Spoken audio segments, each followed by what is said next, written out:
A hello to you, Jonathan, the second Lithuanian I've had on Discover the Real World. Great to see you. And how are you? I'm good. Yeah, we're slowly taking over. I'm very happy with that. Yeah. Yeah, very slowly. Two out of 150 interviews. Yeah, slow progress, eh? We'll get there. But We'll it's get getting there. there. Yeah, yeah. Okay, so I know you're over in Thailand. It's 5 p.m. for you. How comes you're in Thailand? And what have you done so far during your day? Today, Yep. uh, woke up, got a bit of work done, um, messaged the guys, met up with the guys that I'm with here. Um, Planning to go to Muay Thai tomorrow. Um, what else did I do today? Yeah, went to the mall, bought some stuff, came back. The taxi driver went the wrong way. You know what I was telling you about. And now I'm back here doing the interview. Yeah. Okay, okay. And you're in a hotel room? How comes you're not with Paul and your brother? Because I remember Paul saying you three live together, right? Yeah, we live together. So usually what we do is we get Airbnbs. But this time we kind of really messed up and ended up getting this hotel, like just completely famoosed us. It was supposed to be like a nice hotel, but it's very, very not nice. We'll put it that way. Yeah, very, Ah, very okay, simplistic. okay. Yeah. The Interesting. picture So got you guys us. just traveling around. How did you meet each other? How did you come together like that? Well, Kenneth, it was in the family. Like that's my brother. And then Paul, we met. He was first on my basketball team. And then later on, I met him in college. It was my first day in college, and we ended up meeting. And I hadn't really talked to him, even though I was kind of like I was on many basketball teams, and I was on his basketball team as well. And we never really got to talk to one another. And then on the first day of college, we ended up talking. And then yeah, he wouldn't leave me alone, and then we became friends. That's what happened. Oh, Nice. honest truth, yeah. Okay, then what? You decided to move to Thailand. Why? What was the thought process there? Well, we did. I suppose we started learning Muay Thai when we started listening to the Tates. So we started listening to Tates, and I was like, "All right, boys, now we have to start fighting. We have to get this done." So I got them, and we joined the gym back when we were living in Ireland, and we joined the gym there, started training, and then we kind of fell in love with the culture. We decided to travel through Europe first, and we lived in Portugal for quite a while, and then we're like, there was no training happening, like, and I don't know, like it might be a bit controversial, but if even if you're making money or even if you've got the other things happening, if you're not really training and you don't have that like physical output, like that, aggression, like it doesn't feel as good in my opinion. You need that kind of Mhm. adrenaline, like you need the fear, the anxiety. I like that. So we're here now, and hopefully we'll find a nice place to train and yeah, get back into that whole thing. Yeah. Your day doesn't quite feel the same if you haven't been punched in the face a few times. Yeah, yeah, it's true. It's true. Yeah, you're walking through life like unaware. Mhm. And yeah, what you're saying, you say controversial, and it's not. It's just having competency in every realm of human endeavor, as Tate says, is the hallmark of a man.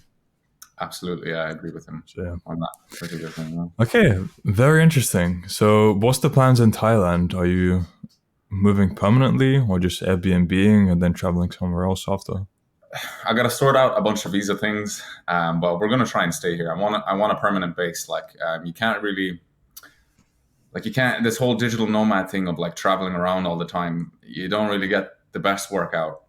You know, like out of yourself. You can't really force yourself to work that well in like hotel rooms. And if you're always switching like every like 5 days or something, like you need kind of like regular sleep. You need like a desk. And if you have like dual monitors or something like that, if you've set up like that, you need a permanent place basically. Like, so Mhm. my goal now is to find a place that we can stay for a long time. Yeah. Yeah, Fair enough. And how long did you live in Ireland? Because your accent does seem very Irish. you're the first person to tell me my accent seems Irish. Most people say American, but yeah, I've been in Ireland for like about 16 years maybe. Yeah, I grew up there.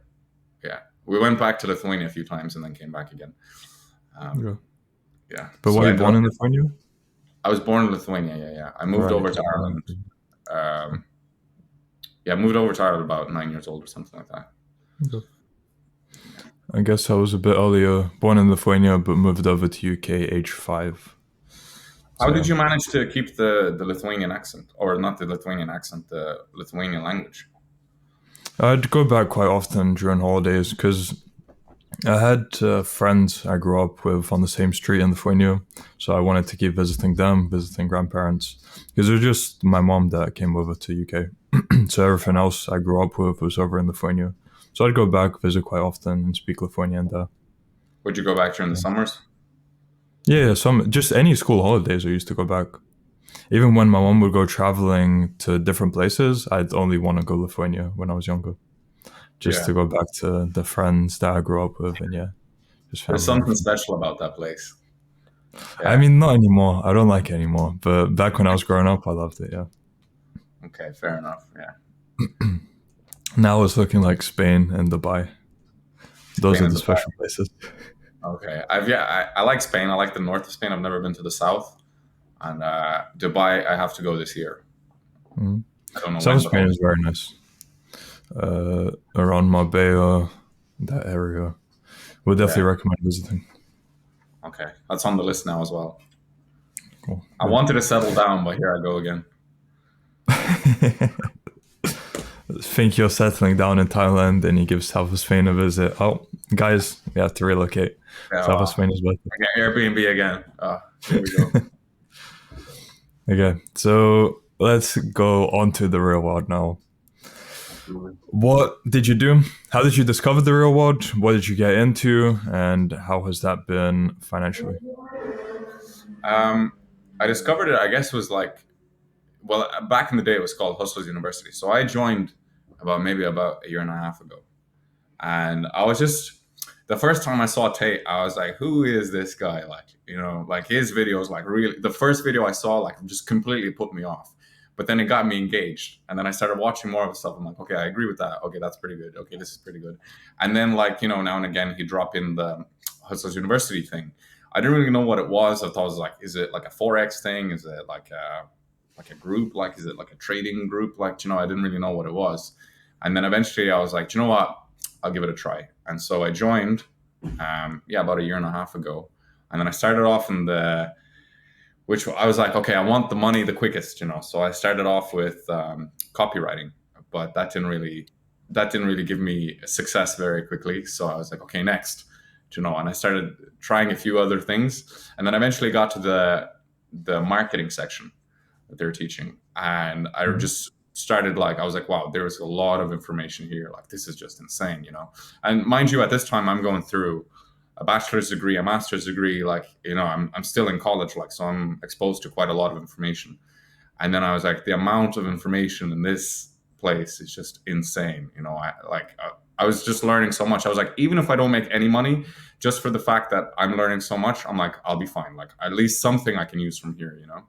So yeah, I went into eventually kind of like settled down in the marketing campus, and then just started working there and started growing accounts very quickly. Started learning about social media, about algorithms, things that you wouldn't be able to find it on YouTube.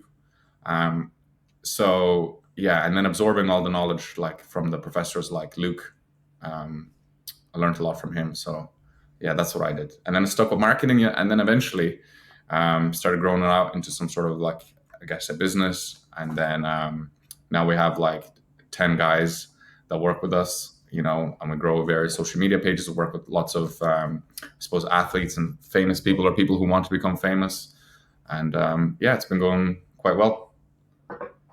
Very nice.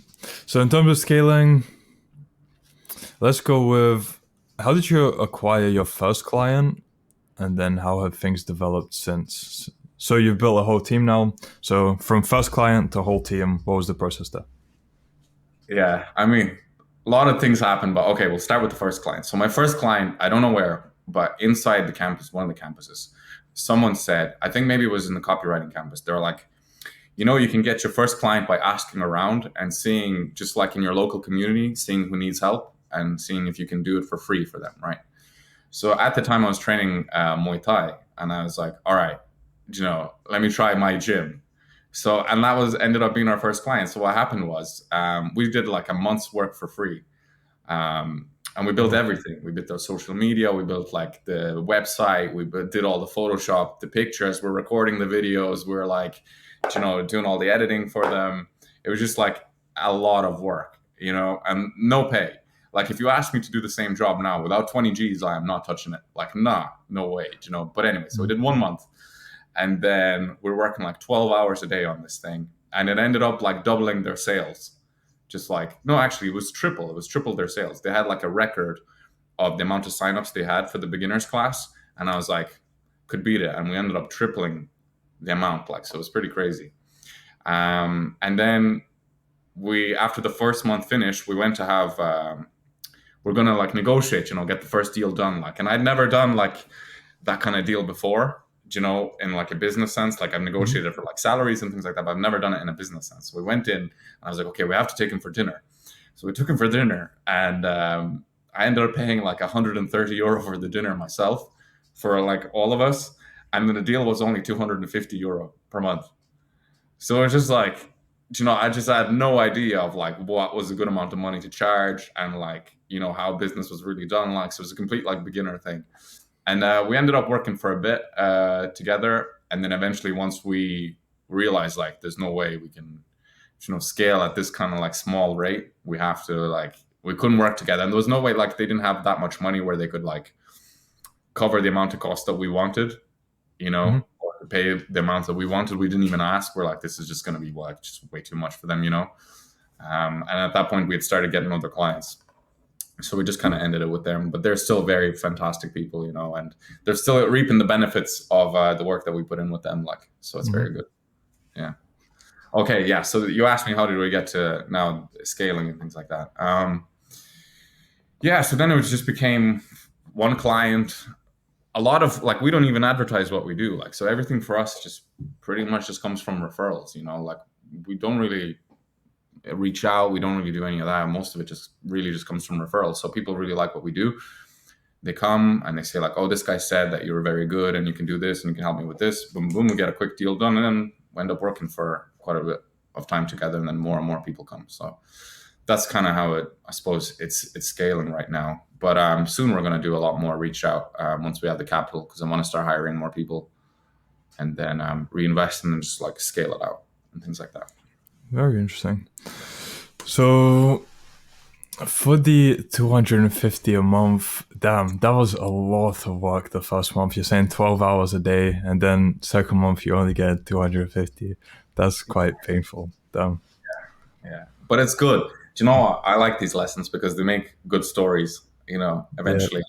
Because I'm sometimes I sit with the lads and I'm like, do you know what, lads? Remember when we were charging like we'll get paid like, I don't know, I don't want to say full amounts, but let's say we get paid like a couple of grand or whatever, like for a bit of work, right? Now obviously it's expertise work, so it's it takes a lot of pre-preparation to get to that point, but we'll get paid a couple of grand for like, I don't know, like 5 hours work, like for one thing, and we'd be like, do you know what, lads? Do you remember when we were doing like 12 hours a day for 250 euro a month? Do you remember that? So it's good like that. Okay, so in terms of financial income now, how much can you reveal that you're making? I can say that we make more than 10K per month consistently. Yeah. Okay. I can say that. And that has been consistently for how many months now? 5 or 6 minimum, I'd say. Yeah. Yeah. Once we hit that first 10K, we haven't dipped, and then it's just been. I can't say too much. I don't know how much the lads want me to say. So. Yeah, that's completely fine. 10K. Yeah. So, what would you say, outside of maybe acquiring that high-paying client, what would you say was the biggest challenge you faced when first starting out with video editing and marketing? The first challenge. The biggest challenge, yeah. You know what it is? Like, and I think this is what most things. I think it's just like sticking to something. Like you want to quit so bad, like if you don't see results early on, like, or if you see very little money, you just want to quit, like, and that's in the back of your mind all the time. And that's the challenge that you have to get through first. Like, for example, even with Paul, when you were interviewing him and he was talking about the copywriting, like, so I don't think he revealed the full journey. Like he made like no money for like a good while. And then I remember like ChatGPT came out and he was doing copywriting and he's like, fuck, like it's over, And then like 2 weeks later, he landed a client for like, I don't know, something like 1,000 or something. And then again he landed another one, and then another one, and now only like I think this morning an amount came in. So for us, the we judge it is like, it's like, is the amount increasing and is the work we have to do decreasing? Does that make sense? Like the Mhm. hours input. So like he got paid like 3 grand for like way less work than he would have for the original, let's say amount, the first 1,000 that he paid, which he works every day for, you know. So yeah, it's just not quitting. Like he could have given up, but like obviously if you have a support group, like none of us are quitters. Like we don't have that in our circle at all. Like we will get it done by hook or by crook. Doesn't matter which way, it will get done. So we're Yeah. like that. And then he just kept going. My brother was the same with the graphic design. He was just like, and initially he was very talented, but like nobody knew about him, and like he wasn't getting any work. And then one after the other, boom, boom, boom, boom, boom, and then bigger and bigger, bigger projects, So things like that. Mhm. So eventually you're probably, what's going to happen is you're probably not going to make any money at the start. And then you'll hit some point if you just don't quit, keep working. And then eventually it'll just start going up like this. Exponential. Yep. Yeah. So it's the opposite. If you look at it in terms of a graph, if you're working a 9 to 5 job, you just kind of get a steady salary. I mean, you start off at an average amount and then it's like barely increasing over time. Whereas with this, you're starting out putting in a lot of work, not getting anything, but then once things do click, it just goes, and yeah, you're Yeah. making way more than you would have during your 9 to 5. Yeah. And usually at that point, the skill set you've built up is also recession proof. So it's actually even safer than working a 9 to 5, which people don't realize. Yeah, yeah. There's a lot of benefits to working like this compared to a 9 to 5 for sure. Mhm. Yeah, I see some of the people when I was doing my masters, and I quit my masters with 1 month to go because I started making money. Right, of course. Mhm. And I quit my masters anyway, and I still see the people. They message me sometimes, and they're always like they see me living the life on Instagram. I guess the life. I'm working most of the time, but it looks like I'm having a party. Mhm. So yeah, the people kind of, I asked them, I'm like, did you even get a job like in your degree? Like, and they're like, only one person out of a class of like 14. And this was like a super like exclusive master's. This was neuropharmacology. Like this wasn't some easy walk in the park, not some liberal degree.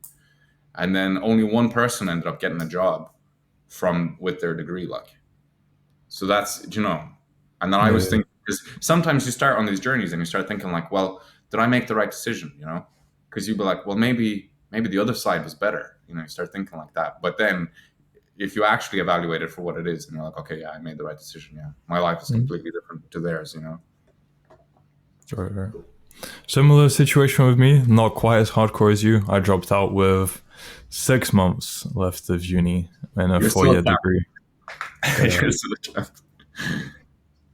Because it What just was feels like you don't want to waste, once you realize what's possible, you don't want to waste that time on a university degree when you can be putting in every one of those minutes into building something of your own and knowing that the sooner you start, the sooner you'll scale it.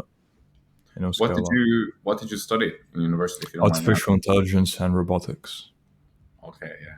So, and what So it made would have you? been pretty good in the AI era. Yeah, I suppose. But like, what made you kind of leave it instead? The real world. I just found out what's possible for all the campuses, and I'm like, I just want to dedicate more time to this. From the age of 16, I had decided that I wanted to build something of my own. I just was waiting for the idea or something to come along in order to actually go along with it. And until then, I was going through the school system as a backup. So Okay. yeah. Yeah. So you And then kind of. yeah, as soon as I found the real world, I'm like, well, this is what I was looking for. So time to drop out. Yeah. Fair enough. Yeah, that's the way to do it. Mhm. Did Yeah. you have much people judging you? I didn't tell many people. Yeah. Fair enough. And your Yeah. parents? No. Yeah. My mom was supportive because she's seen from past experiences now the decisions I've made have worked out very well. So at this point, she just believed that I knew what was the right thing to do. Fair enough. Yeah. I suppose Yeah, that if you have a track record of doing well and succeeding and yeah, making the right exactly. decisions, people stop doubting you after a while. Yep. So Yeah. that was pretty cool. And yeah, now back to interviewing you. How? Conversation. Pardon?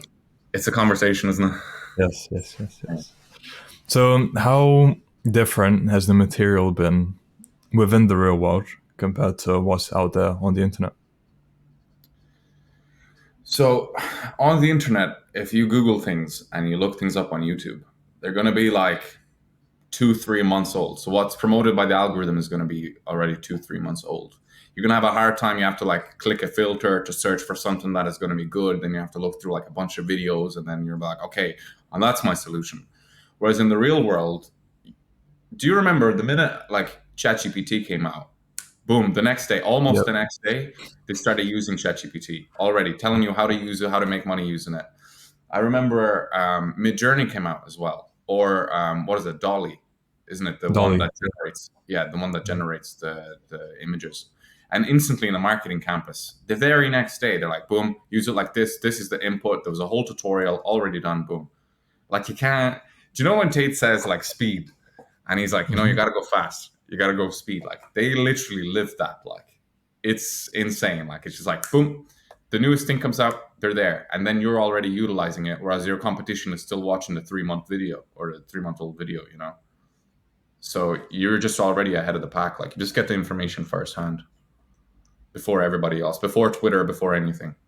So Right. and it's already like prepared to you nicely, so you don't have to like sift through like a bunch of academic papers or anything like that. Mhm. So that's what I find is the difference. And why do you think they provide all of this value for $50? Why do I think they provide? That's a good Yeah. question. I don't, maybe they do. Just I think they believe in it. The honest answer, I think they believe in it so much that they know that it will scale.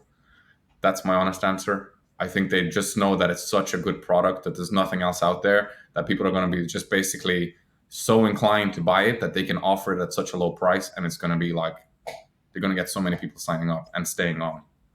I think that's the honest truth. Mhm. Yeah, I mean, there's a, have you? I haven't found anything that is at all similar to the real world. Yeah, Like, there really isn't. Before, I remember in my first few months of joining, I was hearing some professors saying that it's the best educational platform on the planet. And at the time, it kind of seemed weird. I mean, is it really? Surely there's something else. But I mean, all these interviews I've been doing, your 150th interview, and just seeing the impact it has had on people and really trying to find anything that's similar, there isn't anything. yeah, nothing at all. Even the Even ones, universities, the only advantage I see of a good university, let's say Harvard, Cambridge, would be the connections. Maybe then, I think in terms of actual learning, I mean, it makes sense if you're a doctor, you're not going to learn how to be a doctor within the real world. But just in terms of money, I think the real world is even better than something like Harvard or Cambridge. It's just that in those universities, you'd get the connections, which would be more beneficial in a way because networking is a cheat code, as I'm sure you've seen yourself. yeah, it is a cheat code. But in the universities, like I went to high end universities. Like I've been accepted to these high end universities, but they don't. Like you're not just gonna walk in and someone's gonna like, here you go, here's a job, like Mhm. for 100 grand a year or something like that. It's not gonna be like that. It's a slow grind. You're in there. It's basically an office job simulation in some way. You're sitting in the classroom. You get to take breaks when they tell you to take breaks. It's just school on steroids. Like it's not. It really isn't all that special. And for the people that are probably like, there's some people here I know that will listen to this and they'll probably be like maybe 16 or something, and they'll think like, well, university, it's this big, grandiose, fantastic thing where I'll learn so much from, and it really isn't. Like it just isn't. The problem with university, it teaches you to be extremely inefficient. um, you're not even judged by the market. So when you do a test, there's a couple of people who are experts, so to speak, you know, who judge your work. Whereas if you're in business or you work on the stuff that the real world teaches you, you're judged by the market. You're judged by millions, hundreds of millions. You're judged by the actual market. And if you're a very competitive person, if you're a person that likes to achieve things, you want to be judged by the market. You don't want to be judged by a few people, you know? So Right. that's the way I look at it. And that's why I didn't like university as well. I just felt like they just were slowing me down. They were like, I remember I turned in a paper and I got it done in like 24 hours, and this was supposed to be a thing that was supposedly take a week. But if you're good with tech and things like that, you can get work done really quickly. And the lecturer was like, "No, I can't accept this." I said, "Why?" Because you finish it too quickly. You know, Wow. and I'm like, "Is it good or not? Have you read it?" And then he's like, "No, I'm not even going to read it." He's like, "It's too, obviously it's rushed." You know, it's like no clue. Like I stayed up all night working on this thing, like and he just rejected it. Turned in the same paper just a week later, and he's like, "Oh, very good work." I was like, Wow. just clown world. Yeah. Okay, so moving on to how has your average day changed? So, as an example, what does your average day look like now compared to before you joined the Real Watch? Uh, my average day.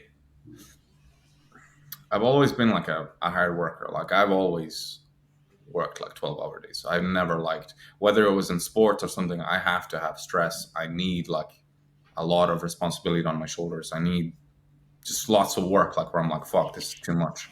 Otherwise, like I can't sleep. So I guess it hasn't changed from that perspective. But what has changed is that like now I wake up, in nice locations, and I don't wake up in a one-bedroom apartment, with like a bed I made out of like wooden pallets. I can send you all these pictures, man. The transformation is crazy.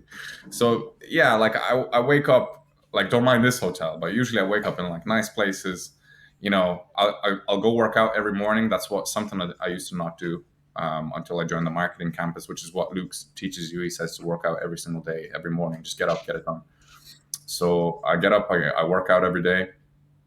And then I just start and I go to work. I meet my team. Usually we just, for us, it's like a living room or like some common work area. We meet, we get together, like what needs to get done, what's the emergency, who like is there somebody who hasn't paid or is something happening, and there's usually there's always something happening, like, so it's fun. And Mhm. yeah, and then we start get to work, and then I'm like, okay, what are you working on? What is this happening? What is this happening? Talking to all the guys, boom, boom, boom. And then, yeah, it's all money based. It's all like growth based, basically. Like there isn't really much. We don't really talk politics. We don't really talk.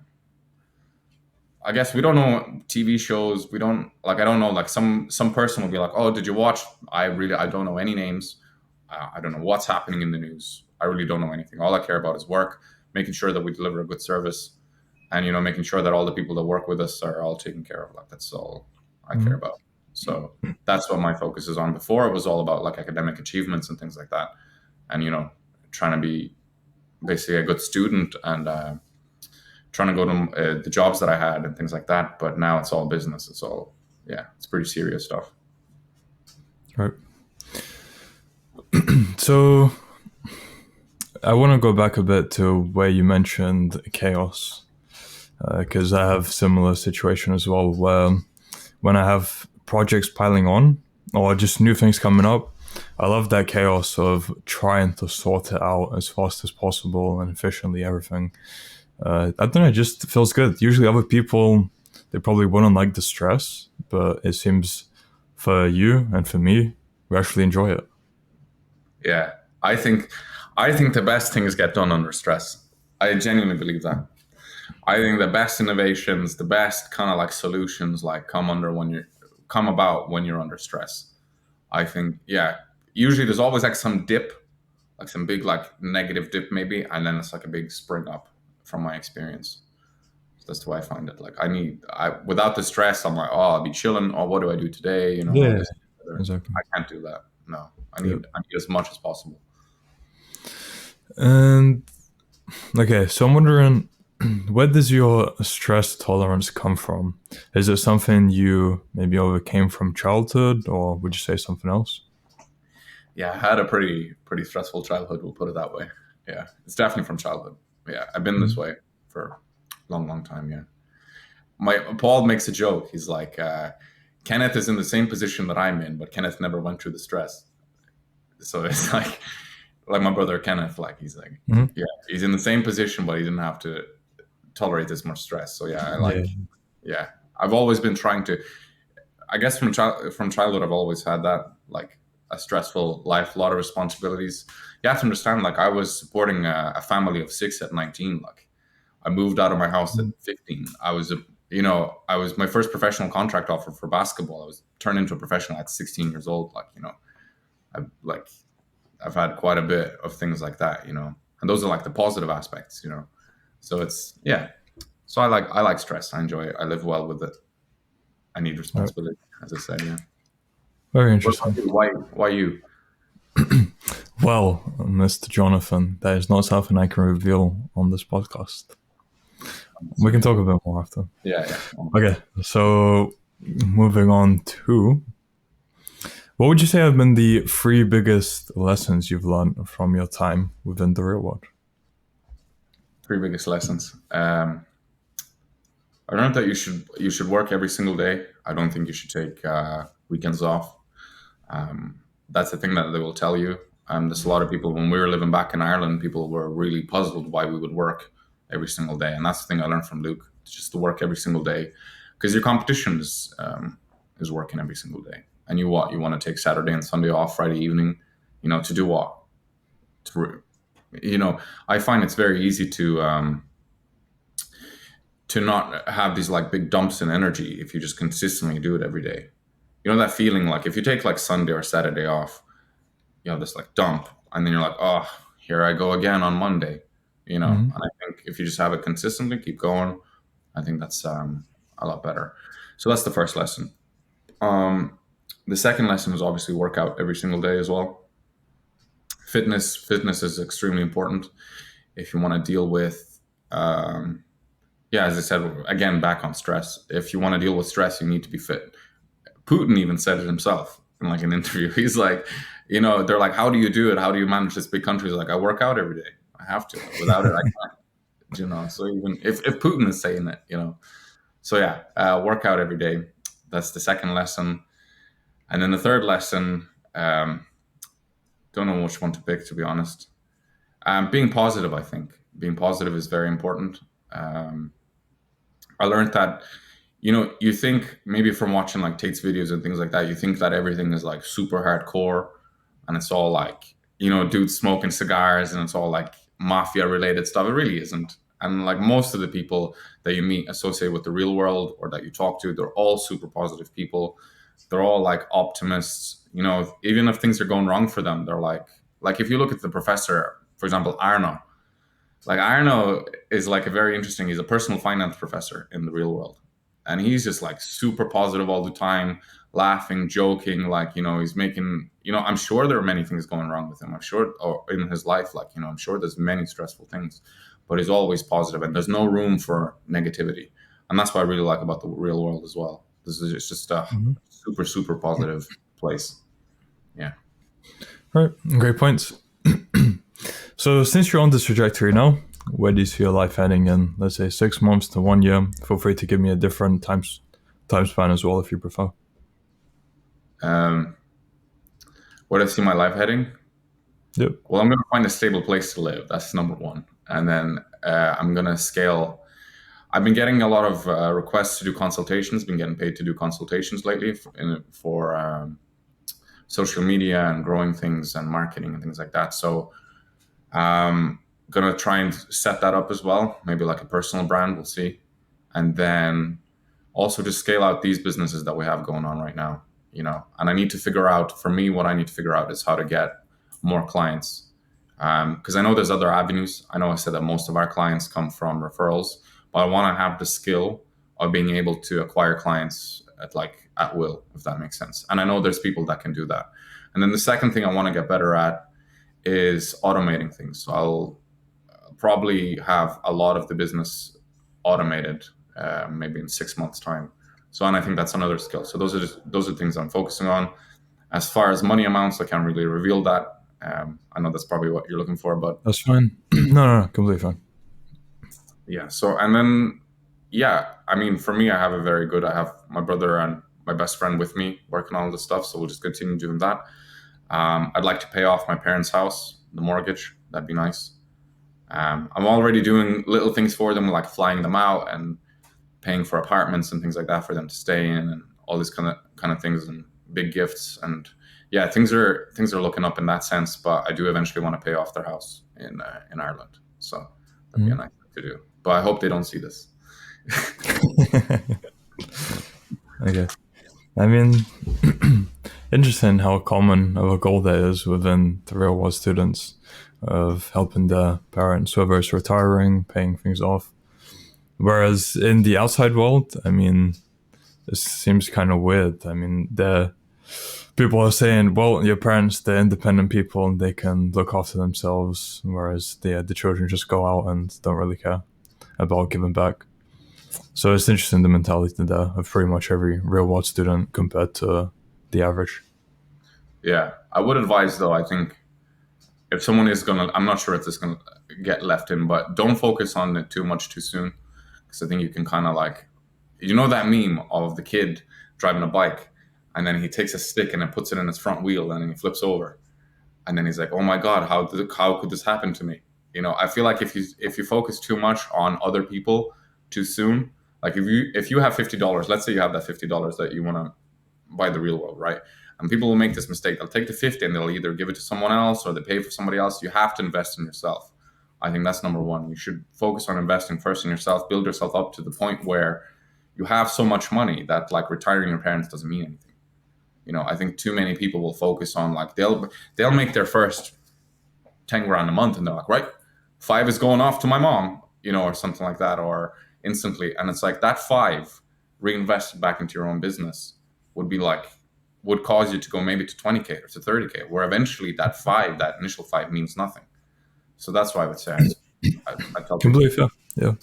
not do that. Yeah. Okay. So a bit on a different topic now. What kind of an impact would you say Tate has had on you personally, outside of what you said already? Tate's been, yeah. I mean, he's a very positive, masculine role model. You know, he's very much like the guy that we kind of were missing. I think a lot of people from, I presume we're both similar age. I think when we were like 10 years old, 12 years old, it wasn't really, outside of like superheroes, there wasn't really anyone that you could be like, oh, wow, that's someone that has his stuff together that I could look up to. That's someone that has a life that I would like similar aspects from, not everything, obviously, but, you know, some things of his life that I would really like, or at least the option of living a life like that, you know? So I think what the Tates bring is they basically show you what's possible, and you don't know what's possible until you've seen it. With us humans, I feel like we're like that, you know. So it's like seeing a sum of money. It's like until you hit like I don't know 5, 10K. Like before that, when you're a young kid, you're like that's impossible. That'll like the Matrix will tell you like that'll take you like 20, 30 years to get to that, you know. And then you have like 14-year-olds, 15-year-olds, they get it done in a couple of months, like, you know, and then they're consistently making like way bigger sums, you know. And once you start seeing money, like once you start seeing cash, or that you're able to pay for things, and like you're able to like, you know, you start seeing the amounts go up, and you're like just the flow of money, like from this to this to this to this, you know, you're like, okay, this is possible, and now I can scale it out. But a lot of people, they haven't gone through that initially, like they haven't seen it, so they don't believe it.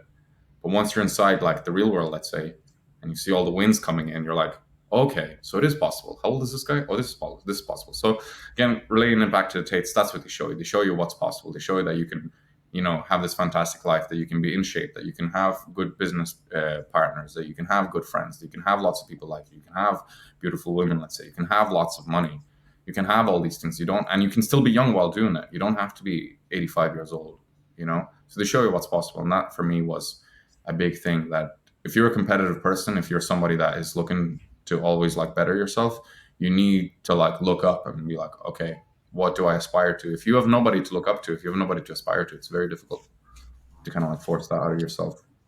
Great answer, Jonathan. Thank you very much. And yeah, great to hear that Tate has had that kind of a positive effect on you. I'd say it was similar with me as well in terms of the things you taught me. It's good, yeah. It's a great point. I think before I was thinking, yeah, I need to save up money, and it's only like later on that I'd be able to actually retire. But now you see, even just mindset in terms of, I used to think I wanted to retire before, but now I don't even want to retire. So even if I get the money, I mean, what am I going to do after quote unquote retiring? Let's say I retire at 28. Then what? Just sit on a beach? I mean, that's just boring. I want to do something. Yeah. So yeah, You I mean, might be able to do it for like a day or two, and then you'll be like, "No, this is yeah. not it." Yeah, I, Then I don't know. I think you just go to degeneracy because what else are you gonna do if you're not preoccupied with productive work? Anyway, yeah, true. so I'm happy to wrap up here. So for my final question, for people who are still unsure about joining the real world, maybe they're thinking it's a scam for $50. Yeah. What advice would you have to them? What do I have to say to them? Or what What you say? advice would you have to them to maybe for them to consider joining? For them to consider joining? I would just be like, I would ask them honestly. I would be like, do you like not being able to pay if like your parents got into an accident? Do you enjoy that? Like, I'd be like, is that, do you enjoy being poor? Do you enjoy like not going, not being able to spend money on dinner? Do you enjoy not being able to pay for dates? Do you enjoy, is that a thing that you like? Do you enjoy not being able to buy nice clothes or take care of the people around you? Or like having to like when you're looking at a menu to like look at the cheapest things, is that what you enjoy? Like if that's what you enjoy, then it's definitely not for you. But if you want to make money, if you want to have financial stability, if you want to learn from the best, be surrounded by the best, be surrounded by positive people that will change your life every single day, then you'd want to put in like $50. You'd want to put in a lot more, to be honest with you, but it's $50. Like it's very little money. Like you have to, as I said earlier, you have to invest in yourself. Like you have to change it. But then I will also say, like, listen, if you don't want it, I'll take it. Like if you don't want to, like, if you don't want the money, if you don't want to become rich and all that, that's fine. Like, listen, like we'll take it. It's fine. Someone else will. You know what I mean? Like, because there's a lot of winners, like, and the winners like to win.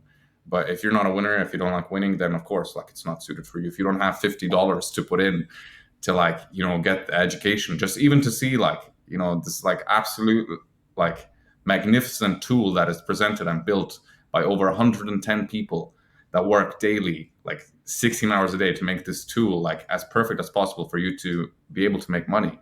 Like if you don't want to put in $50 for that, like, well, you got big problems, is what I would say. And then I would say stop trying completely. Like then don't even look into it. Turn off the computer, go live in the wilderness or something, like, that's what I would say. Mm-hmm. It's your only chance, really. Like what else? Like what else can you possibly do? Like if you can't really, like, without besides the real world, you're stuck with what? You've got YouTube videos and you've got university. University max will make you, your first starting job maximum will pay 35 grand, 40K before taxes, depending where you live. Like in the Western world, 45K, there isn't much more that you'll make realistically. Like people will tell you, oh, you'll be on 100 grand. You won't. That's completely untrue. And then the other, what's the option? I said university, and then you've got, what did I say? A job? No, YouTube videos. You got YouTube videos to learn from. Like they're already behind. The money's already been made. When they're already announcing like some sort of coin and they're telling you on YouTube, like it's already too late. It's already at the top. They're about to start dumping it. Like you're already behind. Like, so you've got basically all you've got left is like, get into some place that can teach you about money, that can teach you how to make money. And that's what I would do. It's your only real option. Like otherwise stop trying. Very well put once again, Jonathan. And yeah, I mean, one of the best pitches I've had, to be honest. So good stuff. And you can learn all Now, this in the marketing bootcamp. pardon? And you can learn all this in the marketing bootcamp. No, I'm kidding. All right. Okay, so for people who want to find out more about you or contact you, where can they do so? I suppose, look, if you want to talk about the real world, message Rockus. I'd say probably reach him pretty easily, and there's probably links down there below. But if you want to talk to me or you want to see the life that we're living and get in contact with me, you can reach me on Instagram, Jonathan Posaitis. So that's the @ so Jonathan, and then Posaitis, Pesaitis. That's on Instagram. Okay. We'll add that to the description of the video, so anyone interested, check that. And Jonathan, thank you for your time. Thank you for the insights. I look forward to doing a follow-up with you in future to see how things have scaled for you. Yeah. And until then, I wish you all the best. Thank you very much. All right. Awesome.